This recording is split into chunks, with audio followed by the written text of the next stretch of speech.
अस्सलामुअलैकुम। मैं ख़ान नाज़मीन शरीफ। फ्रेंड्स, आज की इस वीडियो में हम लोग जुलाई 2019 के सीडीपी के क्वेश्चंस को सॉल्व करेंगे। 2019 जुलाई का हम लोग सीडीपी का पार्ट आज यहाँ पर सॉल्व करेंगे। फर्स्ट क्वेश्चन है हम लोगों का, which of the following construct does right to education act 2009 advocate.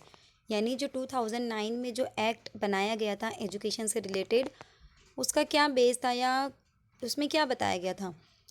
Inclusive education, segregation, main stream या इंटीग्रेटेड एजुकेशन। अब इंक्लूसिव एजुकेशन क्या होता है, यानी सभी बच्चों को शामिल करना, यानी ऐसा एजुकेशन जिसमें हम हर तरह के बच्चों को शामिल करते हैं, चाहे वो बच्चे फिजिकली चैलेंज हो, मेंटली चैलेंज हो, अमीर हो, गरीब हो, उनकी कास्ट, लैंग्वेज, किसी भी तरह का फ़र्क ना करते हुए सभी बच्चों को एजुकेशन का हक देना। सेग्रीगेशन का मतलब होता है सेपरेट करना, ये तो निगेटिव हो जाता है कि हम बच्चों को सेग्रीगेट करें, उनको डिवाइड कर दें। मेन स्ट्रीम ये भी नहीं हो सकता। इंटीग्रेटेड एजुकेशन का मतलब होता है कि जैसे इंटीग्रेटेड लर्निंग, जैसे दो दो सब्जेक्ट से उनको मिलाकर पढ़ाना, जैसे ज्योग्राफी और हिस्ट्री है तो उनके बीच में रिलेशन को कायम करके टीचिंग करना। तो जो 2009 में जो एक्ट बनाया गया था उसका जो मेन पर्पस था या उसमें जो बातें बताई गई थी, उसमें सबसे मेन बात थी इंक्लूसिव एजुकेशन की, यानी हर तरह के बच्चे को तालीम हासिल करने का, एजुकेशन का हक है। सेकेंड वाला क्वेश्चन है, sorry, dash is the philosophy that all childrens have a right to get equal education in a regular school system. ये 2009 का ही जो आरटीई एक्ट बनाया गया था उसी पर ये क्वेश्चन है कि dash is the philosophy that all children have a right to get equal education in a regular school system. यानी जब रेगुलर स्कूल के अंदर सभी बच्चों को एजुकेशन हासिल करने का एक जैसा हक दिया गया है, उसे क्या कहा जाता है। मेन स्ट्रीम, जी नहीं। स्पेशल एजुकेशन तो स्पेशल चाइल्ड के लिए दिया जाएगा, जैसे जो फिजिकली चैलेंज, मेंटली चैलेंज बच्चे होते हैं, विजुअली चैलेंज, उनके लिए कुछ स्पेशल प्रोविज़न किया जाता है, उसे कहा जाएगा special education. Multi cultural education यानी सभी कल्चर के बच्चों को एक साथ पढ़ाया जाए। और इंक्लूजन का मतलब होता है इसमें कल्चर, कास्ट, लैंग्वेज या कोई बच्चा चैलेंज्ड है फिजिकली, मेंटली या जो भी है, तो सभी तरह के बच्चों को एक साथ पढ़ाया जाए, इसे कहा था इंक्लूजन। तो हमारा जो करेक्ट आंसर होगा वो क्या होगा, इंक्लूजन होगा, फोर्थ वाला। थर्ड क्वेश्चन है, अ टीचर शुड। अब टीचर को क्या करना चाहिए। Promote students belong to certain culture, यानी किसी एक खास कल्चर के बच्चों को प्रमोट करना चाहिए, बढ़ावा देना चाहिए। Ignore cultural differences and diversity among students, यानी जो हमारी क्लास के अंदर जो डाइवर्सिटी है, जो अलग अलग तरह के कल्चर के या अलग अलग बच्चे शामिल हैं, उनको इग्नोर कर देना चाहिए। Communicate that she respect and values all cultures in the classroom, या उसे कम्युनिकेशन करना चाहिए स्टूडेंट्स के साथ कि क्लास में जितनी भी कल्चर या जितनी भी वैल्यूज़ है वो सबको क्या करती है, रिस्पेक्ट देती है या रिस्पेक्ट देता है। मैक्सिमाइज कंपैरिजन अमंग्स स्टूडेंट्स, या बच्चों के बीच में कंपैरिजन को बढ़ावा देना चाहिए। तो टीचर को क्या करना चाहिए, यहाँ पर इसका करेक्ट आंसर होगा communicate that she respect and values all culture in classroom, यानी उसे बताना चाहिए कि वो जितने भी कल्चर्स है क्लासरूम के अंदर वो सबको रिस्पेक्ट और वैल्यू देती हैं। फोर्थ वाला क्वेश्चन है, चिल्ड्रन लर्न इफ़ेक्टिवली व्हेन, मतलब बच्चे कब अच्छी तरह से इफ़ेक्टिवली लर्न कर सकते हैं, सीख सकते हैं। They memorise facts given in the text book, यानी जो टेक्स्ट बुक के अंदर दिया गया है उसको याद करके। They copy answers written by the teacher on the blackboard, या टीचर ने जो भी ब्लैक बोर्ड पर आंसर लिखाए हैं उन्हें कॉपी करके। They actively participate in different activities and task, या जो भी एक्टिविटीज़ या टास्क कराया जा रहा है उसमें वो एक्टिवली पार्टिसिपेट कर कर, खुद उसमें हिस्सा लेकर। The teacher fully control everything that happens in the class including the children, यानी या फिर टीचर का पूरा कंट्रोल है क्लास के ऊपर, तो बच्चे अच्छे से सीख पाएंगे। तो मैंने आपको पहले भी जो हमने फेब 2014 का किया था क्वेश्चन पेपर, उसमें मैंने आपको बताया था कि जॉन डुई ने बताया था प्रोग्रेसिव एजुकेशन के बारे में, यानी लर्निंग बाय डूइंग, जहाँ पर बच्चा एक्टिव होता है।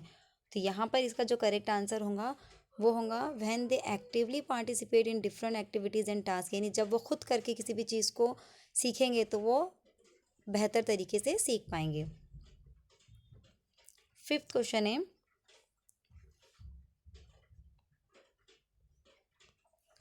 Children should dash questions in the class, मतलब बच्चों को, जो बच्चे क्लास के अंदर क्वेश्चंस करते हैं तो क्या करना चाहिए। बी डिस्करेज टू आस्क, उनको रोकना चाहिए। Not be allowed to ask, allowed नहीं करना चाहिए इस तरह के क्वेश्चंस करने के लिए। बी स्टॉप फ्रॉम आस्किंग, जो वो क्वेश्चंस कर रहे हैं उसको स्टॉप कर देना चाहिए। बी इनकरेज टू आस्क, तो यहाँ पर इसका करेक्ट आंसर क्या होगा कि जब अगर आप क्लास में टीचिंग कर रहे हैं और बच्चे बीच बीच में आपसे क्वेश्चंस कर रहे हैं तो क्या करना चाहिए। तो यहाँ पर इसका करेक्ट आंसर होगा बी इनकरेज टू आस्क, यानी इनकरेज करना चाहिए। क्यों? क्योंकि जब बच्चे क्वेश्चंस करेंगे तो उनका थिंकिंग पावर या उनका जो प्रॉब्लम सॉल्विंग पावर है वो क्या होगा, इंक्रीज होगा, बढ़ेगा। इसकी वजह से उनके जितने भी डाउट्स वगैरह होंगे वो क्लियर हो जाएंगे। और अगर उन्हें हम इनकरेज नहीं करेंगे या उन्हें डिस्करेज कर देंगे, रोक देंगे, अलाउ नहीं करेंगे, तो बच्चे डर कर बैठे रहेंगे कि हमें परमिशन नहीं है क्वेश्चंस करने की, चाहे वो कंसेप्ट उन्हें समझ आए या ना आए। तो बच्चों को इनकरेज करना चाहिए ताकि जहाँ पर भी जो भी प्रॉब्लम आती है बच्चे आपसे बिना झिझक, बिना डरे उनके प्रॉब्लम को, उनके डाउट्स को क्लियर कर सकें।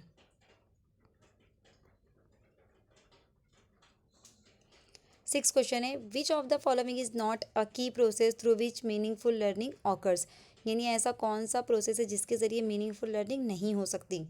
Repetition and practice, instruction and direction, exploration and interaction, memorisation and recall. तो यहाँ पर जो मेमोराइजेशन एंड रिकॉल है यानी रट्टा लगाना, तो इसके ज़रिए मीनिंगफुल नहीं हो सकता क्योंकि रटना मीनिंगफुल लर्निंग का पार्ट नहीं है। Which of the following represent the correct matching of the children in column A with their primary characteristic in the column B, यानी यहाँ पर कुछ चिल्ड्रंस दिए गए, उनकी कैरेक्टरिस्टिक दी गई है, खुसूसियत या क्वालिटी दी गई है, उसको मैच करना है। गिफ्टेड चाइल्ड, गिफ्टेड चाइल्ड कैसे क्या हो सकते हैं, ability to learn quickly and independently, मतलब इसका आएगा डी। लर्निंग डिसेबल चाइल्ड कैसे होंगे, मतलब लर्निंग डिसेबल होंगे, लैक रीडिंग फ्लुएंसी, मतलब उनको रीडिंग फ्लुएंसी में कमी होगी, तो ये आएगा सेकेंड वाला। क्रिएटिव चाइल्ड वो कैसे होंगे, can think of original solution, मतलब इसका आ जाएगा B. Then attention deficit hyperactivity disorder, ADHD, ये हमने पहले हमारी कुछ जो 2005 की मैंने कराई थी वीडियो उसमें देखे थे कि क्या होती है, बच्चे बहुत ज़्यादा एक्टिव होते हैं, मतलब एक जगह पर वो टिक नहीं पाते। तो tendency to get distracted easily, मतलब वो इजीली डिस्ट्रैक्ट हो जाते हैं, उनका ध्यान इजीली भटक जाता है। तो इसका करेक्ट आंसर क्या होगा, DABC, DABC, मतलब फर्स्ट वाला हमारा यहाँ पर फर्स्ट ऑप्शन इसका करेक्ट होगा। 8 क्वेश्चन है, चिल्ड्रंस एरर, बच्चों की जो गलतियाँ होती हैं, should be immediately corrected by asking them to do repeated practice, मतलब उनको प्रैक्टिस फ़ौरन उसको सॉल्व कर देना चाहिए, उनको बार बार प्रैक्टिस करवा कर। Are a part of learning and give an insight into their thinking, ये लर्निंग का एक पार्ट है। Are insignificant in the teaching learning process, या टीचिंग लर्निंग प्रोसेस में ये इनसिग्निफिकेंट है, इसको अच्छा नहीं माना जाता। Reflect how careless children are, या इससे पता चलता है कि बच्चे कितने केयरलेस है। तो जो चिल्ड्रंस एरर है ये क्या होते हैं, लर्निंग का एक पार्ट होते हैं, मतलब ट्रायल एंड एरर थ्योरी हमने देखे हैं। ट्रायल एंड एरर थ्योरी किसकी है, आप लोग मुझे कमेंट करके बताएंगे। तो जो ट्रायल एंड एरर थ्योरी है इसमें बच्चों एरर्स के ज़रिए ही बच्चे सीखते हैं, गलतियों के ज़रिए ही बच्चे सीखते हैं। तो ये क्या है, are a part of learning and give an insight into their thinking, उसकी वजह से बच्चों का थिंकिंग पावर क्या होता है, इंक्रीज होता है। असिस्टमेंट, असिस्टमेंट यानी क्या, आकलन, या फिर असिस्टमेंट को हम लोग जांच भी कह सकते हैं। Should be a part of teaching learning process, should be done only in terms of marks, सिर्फ मार्क्स लेने के लिए होना चाहिए। Should be based on objective type return task, सिर्फ ऑब्जेक्टिव टाइप के क्वेश्चन होने चाहिए। Should be undertaken as a separate activity, या उसको सिर्फ एक सेपरेट एक्टिविटी के तौर पर लेना चाहिए। तो ये भी क्या है, लर्निंग का एक पार्ट है। मतलब इसको कैसे करना चाहिए, should be a part of teaching learning process. मतलब टीचिंग लर्निंग प्रोसेस के दौरान ही हमको क्या करना चाहिए, असिस्टमेंट करना चाहिए। अलग से उसे करने की या अलग से उसके लिए कोई सेपरेट एक्टिविटी करने की ज़रूरत नहीं है। ड्यूरिंग टीचिंग लर्निंग प्रोसेस भी हम असिस्टमेंट कर सकते हैं। In a constructivist framework learning is, यानी कंस्ट्रक्टिविस्ट फ्रेम में लर्निंग क्या है, पैसिव एंड इंडिविजुअलिस्टिक। क्या पैसिव है वो, the process of acquisitions of knowledge के नॉलेज को एक्वायर करने का प्रोसेस है। A change in behaviour as a result of experience, या एक्सपीरियंस के जरिए बिहेवियर में चेंज लाना। Active and social in its character, तो कंस्ट्रक्टिविस्ट फ्रेम क्या है, active and social in its character. Constructivist जो जॉन डुई ने बताया था उसमें हमने देखे थे कि बच्चे कैसे होते हैं, उसमें एक्टिव होते हैं। तो इसका करेक्ट आंसर होगा active and social in its character. Constructivism जहाँ पर भी आएगा आपको वहाँ पर एक्टिव दिखेगा ही।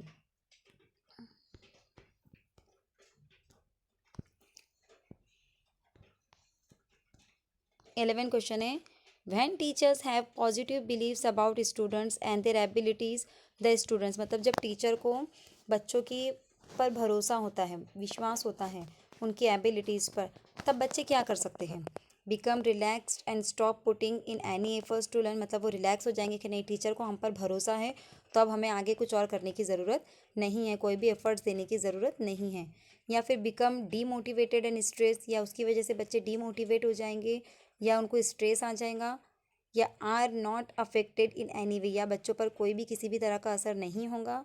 या are eager and motivated to learn, या बच्चे ईगर और मोटिवेट होंगे, मतलब उनको तहरीक मिलेंगी, मोटिवेशन मिलेगा आगे और ज़्यादा बेहतर करने के लिए।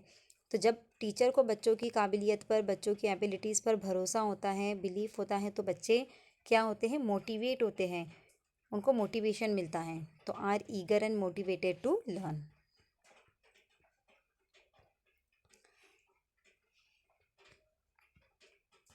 12 क्वेश्चन है, a teacher can encourage children to become effective problem solver by. मतलब टीचर बच्चों को कैसे इनकरेज कर सकती है कि वो एक इफेक्टिव प्रॉब्लम सॉल्वर बने, प्रॉब्लम को सॉल्व करने वाले बने।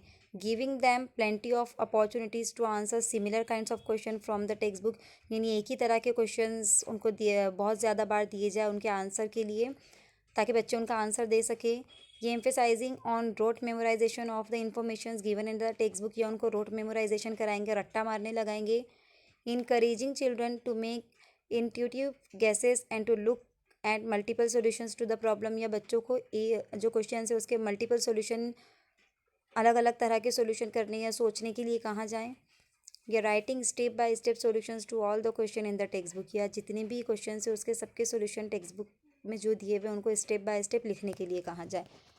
तो जो फर्स्ट, सेकेंड और फोर्थ है ये तो इसका नहीं होगा, इसका जो करेक्ट आंसर होगा वो होगा encouraging children to make intuitive guesses and to look at multiple solutions to the problem, यानी बच्चों को मल्टीपल सॉल्यूशन सोचने के लिए कहाँ जाए। तो इसके ज़रिए बच्चे क्या बन सकते हैं, इफेक्टिव प्रॉब्लम सॉल्वर बन सकते हैं, मतलब किसी भी प्रॉब्लम को सॉल्व करने वाले बन सकते हैं। 13 है, use of methods where learners own initiatives and efforts are involve as an example of, यानी जहाँ पर बच्चे खुद शामिल होते हैं, उनके एफर्ट्स शामिल होते हैं, वो कौन सा मेथड है, डिडक्टिव मेथड है, लर्नर सेंटर्ड है, ट्रेडिशनल है, या इंटरपर्सनल है। तो डिडक्टिव मेथड भी नहीं होगा, ट्रेडिशनल मेथड यानी रिवायती तरीका या पुराना तरीका, जहाँ पर जो टीचर होता है वो मेन होता है और बच्चे कैसे होते हैं, पैसिव होते हैं। इंटरपर्सनल, इंटरपर्सनल भी नहीं होगा, ये होगा लर्नर सेंटर। लर्नर सेंटर क्यों होगा, क्योंकि यहाँ पर बच्चा खुद शामिल है, उसके खुद के एफर्ट शामिल है, तो जहाँ पर बच्चे के एफर्ट शामिल हो जाते हैं वो बन जाता है लर्नर सेंटर, यानी यहाँ पर बच्चे को, स्टूडेंट को, लर्नर को इम्पोर्टेंस दी जा रही है। 14 क्वेश्चन है, what principle does the following highlights, students who do not perform well feel that they are not good enough and feel demotivated. They are then likely to give up easily without trying or persisting in doing task. मतलब ऐसे student do not perform well feeling that, मतलब वो अच्छा perform नहीं कर पाते, तो वो ऐसा फील करते हैं कि वो किसी भी काम के नहीं हैं, good, not good enough, and demotivate हो जाते हैं, उनको डीमोटिवेशन मिलता है। Then they are likely to give up easily, और वो जल्दी हार मान जाते हैं किसी भी तरह की कोशिश करने से पहले। तो ये क्या है, किस तरह का प्रिंसिपल ये? Cognition emotions are not related, यानी जो कग्निशन है, जो हमारा दिमाग है और जो हमारे इमोशंस है वो रिलेटेड नहीं है। Heredity and environment are not separable, अब यहाँ पर ना तो हेरिडिटी की बात की गई है ना ही इन्वायरमेंट की बात की गई है, तो ये दोनों तो कट हो जाते हैं। अब cognition and emotions are not separable, तो यहाँ पर ये रूल फॉलो होता है कि कग्निशन एंड इमोशंस क्या है, सेपरेबल नहीं है, यानी दोनों एक दूसरे से रिलेटेड है। कि यानी जब हम स्ट्रेस में होंगे तो हमारा दिमाग भी उस स्ट्रेस की वजह से सही तरह से काम नहीं करेगा। यानी जब हम टेंशन में होते हैं या हमको स्ट्रेस होता है तो क्लासरूम के अंदर या कहीं भी जब हम कोई चीज़ सीखते हैं तो स्ट्रेस की वजह से वो हमारे दिमाग में नहीं जा पाती या हम उसको अच्छे से नहीं सीख पाते। तो जो कग्निशन और इमोशंस है वो सेपरेबल नहीं है बल्कि रिलेटेड है। तो यहाँ पर फर्स्ट में नॉट रिलेटेड बताया गया है। अगर यहाँ पर रिलेटेड आता था, नॉट नहीं आता था, तो ये आंसर करेक्ट हो सकता था, लेकिन यहाँ पर नॉट रिलेटेड आया है, मतलब वो रिलेटेड हैं, सेपरेबल नहीं है। ओके। 15 क्वेश्चन है, which of the following is the primary socialising agency? तो प्राइमरी एजेंसी कौन कौन सी यहाँ पर कौन सी है? फैमिली है। जो फैमिली और नेबरहुड, कभी कभी नेबरहुड भी आ जाता है, तो फैमिली एंड नेबरहुड अगर साथ में आया तो भी जहाँ पर हमको फैमिली दिखेगा वहाँ पर हमको प्राइमरी ही डालना है। ओके। और कभी कभी सेकेंडरी पूछ लेता है और उसमें भी स्कूल एंड नेबरहुड दे देता है, कि स्कूल एंड नेबर उसमें भी दे देता है, तो जहाँ पर स्कूल आएगा वो हमको सेकेंडरी डालना है। ओके। फैमिली हमेशा प्राइमरी, क्योंकि कुछ भी चीज़ सीखने की जो शुरुआत होती है वो हमारे घर से होती है। सोशलाइजेशन की, समाज में शामिल होने की सबसे पहला समाज इंसान का उसके घर से शुरू होता है। तो फैमिली प्राइमरी हो जाएगा और स्कूल जो हो जाएगा, फैमिली के बाद बच्चा कहाँ पर जाता है? स्कूल में, तो स्कूल सेकेंडरी हो जाएगा। अब यहाँ इजी क्वेश्चन था ये, फैमिली सेपरेट दिया था, कभी कभी फैमिली के साथ नेबरहुड दे देता है या स्कूल के साथ भी नेबरहुड देता है। तो आपको याद रखना है कि फैमिली प्राइमरी, स्कूल सेकेंडरी, फिर इसके साथ जोड़ी में नेबरहुड अगर आ भी गया तो कोई प्रॉब्लम नहीं हो। ओके। 16 क्वेश्चन है,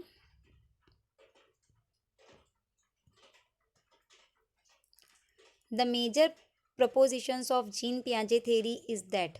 जो जीन पियाजे ने जो थेरी बताया था उसका मेजर प्रपोजिशन क्या था? Children's thinking is superior to adults, यानी जो चिल्ड्रंस की थिंकिंग है वो एडल्ट से ज़्यादा सुपेरियर होती है। Children's thinking is quantitatively different from adults, या जो चिल्ड्रंस की थिंकिंग है उस क्वांटिटी में डिफरेंट होती है एडल्ट से।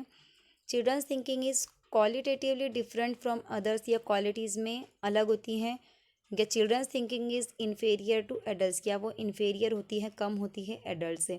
तो जीन पियाजे ने जो रूल बताया था या जीन पियाजे का जो थेरी था उसके हिसाब से क्या आएगा कि children's thinking is qualitatively different from adults, quantity उतनी ही होती है, यानी जितना बच्चे सोचते हैं उतना ही बड़े भी सोचते हैं, या जितना बड़े सोचते हैं बच्चे भी उतनी ही क्वांटिटी में सोचते हैं।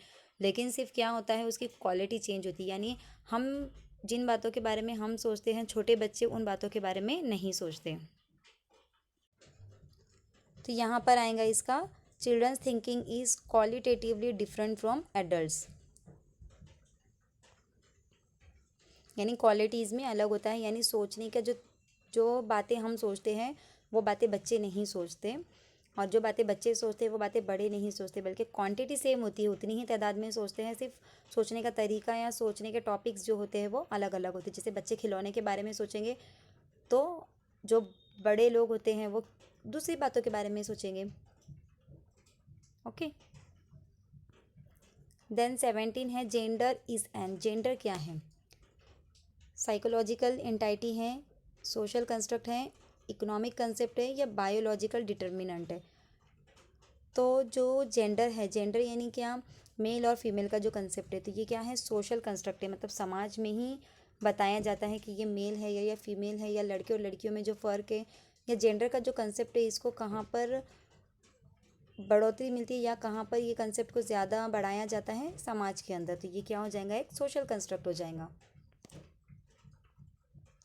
विच of the following correctly identifies the broad domains of development? अब इनमें से डेवलपमेंट के ब्रॉड डोमेन्स क्या हैं? Emotional, intellectual, spiritual and self, physical, personality, spiritual and emotional, social, physical, personality and self, या physical, cognitive, social and emotions. तो ये बहुत ही इजी है। हमें जो डेवलपमेंट के ब्रॉड डोमेन से वो आपको लर्न करना है वो है फिजिकल, यानी हमारे फिजिक्स से रिलेटेड, हमारी बॉडी से रिलेटेड, कॉग्निटिव यानी हमारे दिमाग से रिलेटेड, सोशल यानी समाज, और इमोशनल यानी हमारे इमोशन से रिलेटेड डेवलपमेंट। तो ये इसके मेन ब्रॉड डोमेन्स हैं। 19 क्वेश्चन है, which of the following statements about intelligence is correct. Intelligence के बारे में कौन सा स्टेटमेंट करेक्ट है। Intelligence is a relatively prominent change in behaviour as a result of experience, यानी इंटेलिजेंस बिहेवियर में चेंजेस हैं एक्सपीरियंस के ज़रिए। या intelligence is hereditary trait that involves mental activities such as memory and reasoning, या ये heredity के ज़रिए आता है intelligence. Intelligence is multidimensional, involving several abilities not entirely measurable by intelligence test, या इंटेलिजेंस में ये जो है मल्टी डायमेंशनल है, अलग अलग तरह की इसमें चीज़ें शामिल हैं जिसे हम किसी भी इंटेलिजेंस टेस्ट के ज़रिए मेजर नहीं कर सकते, उसको माप नहीं सकते। या फोर्थ वाला है, intelligence is the ability to think convergently, या इंटेलिजेंस जो है वो कन्वर्जेंट थिंकिंग है, यानी इंटेलिजेंट का मतलब क्या, सिर्फ कन्वर्जेंट थिंकिंग है। तो यहाँ पर इंटेलिजेंट जो है ये इसका जो करेक्ट होगा वो होगा मल्टी डायमेंशनल, क्योंकि इंटेलिजेंस जो है वो मल्टी डायमेंशनल है, सभी तरह की चीज़ें इसमें शामिल हैं जिसे किसी भी तरह के इंटेलिजेंस टेस्ट से हम लोग मेजर नहीं कर सकते। इंटेलिजेंस के ऊपर बहुत सारी थेरीज बनी है, जैसे हार्वर्ड गार्डनर की है मल्टी डायमेंशनल थेरी, उसके ज़रिए हम याद रख सकते हैं। 20 क्वेश्चन है, in progressive education childrens are seen as. अब ये मैंने आपको बताया जहाँ पर भी प्रोग्रेसिव एजुकेशंस का आएगा वहाँ पर आपको एक्टिव नज़र आएगा, तो डायरेक्टली हम ले सकते हैं इसका एक्टिव एक्सप्लोरर। जॉन डुई ने बताया था कि प्रोग्रेसिव एजुकेशन में बच्चे कैसे होते हैं, एक्टिव होते हैं। अकॉर्डिंग टू लेव वाइगोस्की लर्निंग इज। अब वाइगोस्की के ज़रिए लर्निंग क्या है, तो वाइगोस्की की थेरी से हम याद रख सकते हैं कि वाइगोस्की ने क्या कहा था, कौन सी थेरी दी थी, सोशियो कल्चरल थेरी, कि सोशल एक्टिविटी है, यानी जो लर्निंग है वो कैसे होती है, समाज के ज़रिए होती है, समाज के ज़रिए बच्चा बहुत सारी बातों को सीखता है, तो सोशल एक्टिविटी है according to Vygotsky. Which of the following characterises a child in the pre operational stage, यानी प्री ऑपरेशनल स्टेज जो है, जैसे कि जीन पियाजे ने बताया था sensory motor stage, pre operational stage, concrete operational stage and formal operational stage. तो उसमें से जो प्री ऑपरेशनल स्टेज है, जो सेकेंड स्टेज है, उसके ज़रिए इनमें से कौन सी कैरेक्टरिस्टिक बच्चों में होती है। गोल डायरेक्टेड बिहेवियर होता है, ये तो सेंसरी मोटर स्टेज में होता है, मतलब बच्चा जब 2 से 6 साल की उम्र का होता है तो गोल डायरेक्टेड बिहेवियर उसमें होता है। जैसे हम छोटे बच्चों को देखते हैं कि कोई एक चीज़ अगर उसको नज़र आती है तो उसी की तरफ वो बच्चा दौड़ते हुए जाता है। डेफर्ड इमिटेशन, ये भी छोटे बच्चों में होता है 2 से 6 साल में, कि वो इमिटेशन के ज़रिए सीखते हैं। इरिवर्सिबिलिटी ऑफ थॉट या सर्क्यूलर रिएक्शन, तो यहाँ पर इसका जो करेक्ट आंसर आएगा वो आएगा इरिवर्सिबिलिटी ऑफ थॉट, यानी बच्चे जो है उनके अंदर इरिवर्सिबिलिटी, जो रिवर्सिबिलिटी का थॉट होता है वो नहीं होता है, इरिवर्सिबिलिटी होता है। मतलब बच्चे ऐसा सोचते हैं कि जो काम एक बार हो गया उसको हम, जैसे डू और अंडू का कंसेप्ट उनमें नहीं होता है, कि जो चीज़ें एक बार हो गई उसको हम दोबारा अंडू नहीं कर सकते। जैसे अगर पानी अगर बर्फ़ बन गया तो प्री ऑपरेशनल स्टेज में जो बच्चे होते हैं उनको लगता है कि बर्फ़ को वापस हम पानी नहीं बना सकते, तो रिवर्सिबिलिटी का थॉट उनमें नहीं होता है, बल्कि इरिवर्सिबिलिटी का थॉट उनमें होता है प्री ऑपरेशनल स्टेज में। 23 है,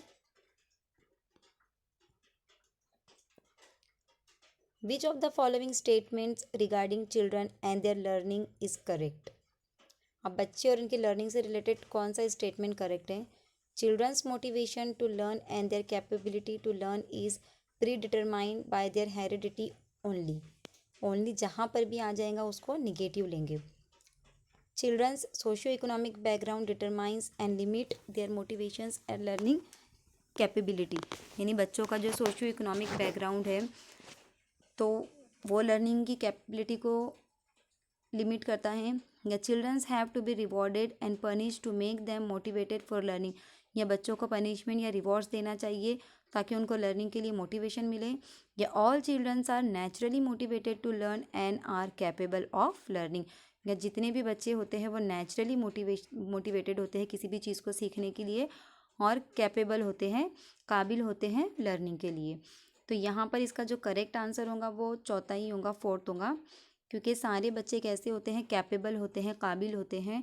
भले ही उनकी जो सीखने की जो रफ्तार है, जो स्पीड है वो कम या ज़्यादा हो सकती है, तरीका अलग अलग हो सकता है, लेकिन सारे बच्चे नेचुरली मोटिवेटेड होते हैं और कैपेबल होते हैं सीखने के लिए।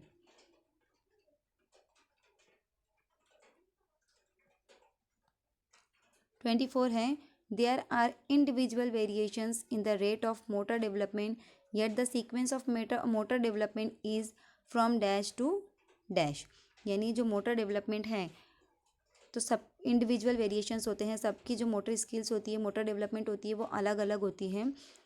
तो वो किस सीक्वेंस में जाती हैं, प्रॉक्सिमोडिस्टल टू सेफेलोकॉर्डल, या gross motor development to fine motor development, या fine motor development to gross motor development, या सेफेलोकॉर्डल टू प्रॉक्सिमोडिस्टल।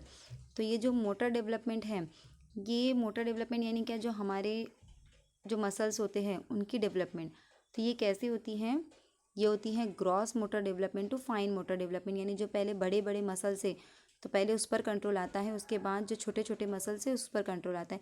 जैसे बच्चा पहले अपना पूरा सर उठाता है, उसके बाद उसकी आँखों पर उसको कंट्रोल आता है, उसके बाद उसकी उंगलियों पर, यानी बच्चा पहले पूरे हाथ हिलाता है, उसके बाद उसकी उंगलियां अगर हम देखेंगे तो उसकी जो हाथ है वो मुट्ठी जो होती है वो बंधी हुई होती है, यानी सिर्फ उसको ग्रॉस मोटर डेवलपमेंट पहले आ गया, पहले पूरा हाथ उठाएगा, उसके बाद उसकी उंगलियों पर कंट्रोल आता है तो वो उंगलियों के ज़रिए चीज़ों को उठाने की कोशिश करेगा। तो जो मोटर डेवलपमेंट है वो कैसी होती है, पहले बड़े मसल्स की होती है, उसके बाद में फाइन यानी छोटे छोटे मसल्स की होती है। 25 है, the period that initiate the transitions to adulthood is, यानी एडल्टहुड में ट्रांजिशंस का से पहले ट्रांजिशंस का पीरियड कौन सा है, middle childhood, pre operational period, and childhood, या एडोलेसेंस।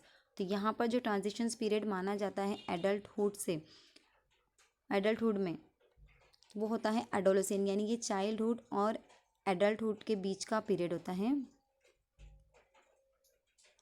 एडोलेसेंस चाइल्डहुड और एडल्टहुड के बीच का पीरियड होता है, मतलब चाइल्डहुड के बाद और एडल्टहुड से पहले, तो इसलिए इसको ट्रांजिशंस पीरियड माना जाता है। देन 26 क्वेश्चन है, अकॉर्डिंग टू जीन पियाजे children learn by observing others following a process of observational learning, ये can be conditions to behave in particular way by carefully control stimulus response associations, can be taught to behave and learn in specific manner using principles of rewards and punishment, या actively construct knowledge as they manipulate and explore the world। तो यहाँ पर हम directly एक बात याद रख सकते हैं कि जीन पियाजे ने क्या कहा था कि बच्चे कैसे होते हैं, लिटिल साइंटिस्ट होते हैं बच्चे, एक्टिव एक्सप्लोरर होते हैं, लिटिल साइंटिस्ट होते हैं बच्चे, जीन पियाजे ने कहा था, क्या कंस्ट्रक्टिविस्ट होते हैं। तो यहाँ पर इसका जो करेक्ट आंसर होगा कि जीन पियाजे के अकॉर्डिंग बच्चे क्या होते हैं, एक्टिवली कंस्ट्रक्ट नॉलेज, यानी वो नॉलेज को कंस्ट्रक्ट कर सकते हैं actively, has they manipulate and explore the world. 27 question है, Lev Vygotsky refers to the verbal dialogues that children's have with themselves as, यानी बच्चे जो खुद से बातें करते हैं उन्हें वाइगोस्की ने क्या कहा है, private speech, distorted speech, problematic speech, या ईगोसेंट्रिक स्पीच। तो इसे जीन पियाजे ने ईगोसेंट्रिक स्पीच कहा था, वाइगोस्की ने इसे प्राइवेट स्पीच कहा था। यानी जो छोटे बच्चे होते हैं, हम देखते हैं कि खेलते खेलते अपने आप से बातें करते हैं, जैसे किसी टॉयज से वो खेल रहे हैं तो उसी से वो बातें करेंगे या वो खुद से बातें करेंगे, तो इसे वाइगोस्की ने क्या कहा था, प्राइवेट स्पीच कहा था, कि छोटे बच्चे जब अपने आप से बातें करते हैं तो वो क्या होती हैं, प्राइवेट स्पीच होती है। इसकी वजह से उनका लैंग्वेज डेवलपमेंट होता है, मतलब इसे वाइगोस्की ने पॉजिटिव बताया है कि इसकी वजह से बच्चों का क्या होता है, लैंग्वेज डेवलप होता है प्राइवेट स्पीच के। और जब बच्चे थोड़े बड़े हो जाते हैं, यानी 12-13 साल के, तो वो जो प्राइवेट स्पीच है वो सोशल स्पीच में कन्वर्ट हो जाती है, मतलब बच्चे फिर अपने आसपास के लोगों से या दूसरे बच्चों से बातें करने खेलने लग जाते हैं। तो जो छोटे बच्चे होते हैं वो क्या करते हैं, प्राइवेट स्पीच करते हैं। तो वाइगोस्की ने इसे प्राइवेट स्पीच कहा था। Associating toys, associating toys, articles, clothing, household items, occupations, colors with specific sex is a demonstrations of, यानी जो टॉयज़ हैं, आर्टिकल्स है या कपड़े वगैरह को किसी ख़ास सेक्स के साथ जोड़ देना क्या कहलाता है। यानी ये चीज़ें लड़की की है, ये चीज़ें लड़के की हैं, ये लड़कियों को ये करना चाहिए, लड़कों को ये नहीं करना चाहिए, जो भी बातें हैं, चाहे वो रूल्स हो या चाहे वो किसी चीज़ों को सेक्स के साथ जोड़ देना, क्या कहलाता है, जेंडर स्टेरियोटाइपिंग कहलाता है, जेंडर थेरी कहलाता है, जेंडर रिलीवेंस कहलाता है, या इवॉल्व जेंडर आइडेंटिटी कहलाता है। तो आपको जो सीडीपी में आपको दो कंसेप्ट नज़र आएंगी, एक है जेंडर स्टेरियोटाइपिंग और एक होगा जेंडर बायस। तो जब हम किसी चीज़ को जेंडर के साथ या किसी भी कोई भी चीज़ों को, कलर्स को, रूल को जब हम जेंडर्स के साथ या किसी सेक्स के साथ जोड़ देते हैं, जैसे ब्लू कलर बॉयज़ के लिए, पिंक कलर गर्ल्स के लिए, या लड़कियों को वो रात के वक्त बाहर नहीं निकलना चाहिए, ऐसे जो रूल्स है या ऐसी जो बातें अगर हम इसको किसी स्पेसिफिक सेक्स के साथ जोड़ देते हैं तो ये जेंडर स्टेरियोटाइप कहलाएगा। लेकिन अगर किसी एक जेंडर की तरफ अगर हमारा झुकाव हो जाता है, जैसे क्लास में जो टीचर है वो लड़कों को ज़्यादा इम्पोर्टेंस देते हैं, तो ये जेंडर बायस हो जाएगा। मतलब किसी एक स्पेसिफिक सेक्स या जेंडर की तरफ झुकाव, ये जेंडर बायस होता है। और जो चीज़ें हैं उनको जेंडर से या सेक्स से जोड़ देना, ये जेंडर स्टेरियोटाइप होता है। तो ये दोनों कंसेप्ट आपको याद रखना है। जेंडर बायस पे भी सवाल आता है कि अकॉर्डिंग टू सेक्स अगर टीचर किसी काम के लिए सिर्फ लड़कों को अगर सिलेक्ट करती हैं तो वो क्या है, जेंडर स्टेरियोटाइप है, जेंडर बायस है, क्या है, तो वो जेंडर बायस होगा कि झुकाव, किसी एक सेक्स की तरफ झुकाव, ये इंपॉर्टेंट देना। 29 क्वेश्चन है, in an elementary classroom it is important to dash the experiences that a child's bring with her. यानी जो एलिमेंट्री क्लासरूम होती हैं तो उसमें उसके जो बच्चे होते हैं जब वो अपने साथ किसी एक्सपीरियंस को लाते हैं तो उसे क्या करना चाहिए, उनके एक्सपीरियंस को क्या करना चाहिए, नेगलेक्ट कर देना चाहिए, इग्नोर नज़रअंदाज कर देना चाहिए, बिल्ड ऑन करना चाहिए मतलब उसको बढ़ावा देना चाहिए, या डिनाई उसको इनकार कर देना चाहिए कि इस तरह के एक्सपीरियंसेस या जो भी चीज़ें क्लास में शेयर मत किया करो। तो ये पॉजिटिव लेना चाहिए हमको। तो बच्चों की जो भी हर बातें हैं उसको हमको पॉजिटिव में लेना चाहिए। तो उसको हम निगलेक्ट नहीं करेंगे, इग्नोर भी नहीं करेंगे और डिनाई भी नहीं करेंगे, बल्कि हम क्या करेंगे, उसको बिल्ड ऑन करेंगे, मतलब उसको बढ़ावा देंगे, उनके एक्सपीरियंस को हम क्या करेंगे, उसको इम्पोर्टेंट देंगे। लास्ट वाला क्वेश्चन से हमारा आज का, अ चाइल्ड आर्ग्यूज दैट हाइंस shouldn't steal the drugs medicines that can save his wife because he will be cuffed and sent to jail if he does so. According to Kohlberg, which stage of moral understanding does the child fall under? यानी बच्चे argue करते हैं कि जो हाइंस है, ये एक story है जो कोलबर्ग के थेरी से रिलेटेड है। कि हाइंस था, उसके जो वाइफ थी वो बीमार पड़ जाती है और उसको दवाइयों के लिए बहुत ज़्यादा पैसे की ज़रूरत होती है, तो उतने पैसे उसके पास नहीं होते, तो वो क्या करता है, अब उसके पास दो सिचुएशन होती है, या तो अपनी वाइफ को मरने दे या तो फिर वो दवाइयों को अपनी वाइफ को बचाने के लिए चोरी कर ले दवाइयों की।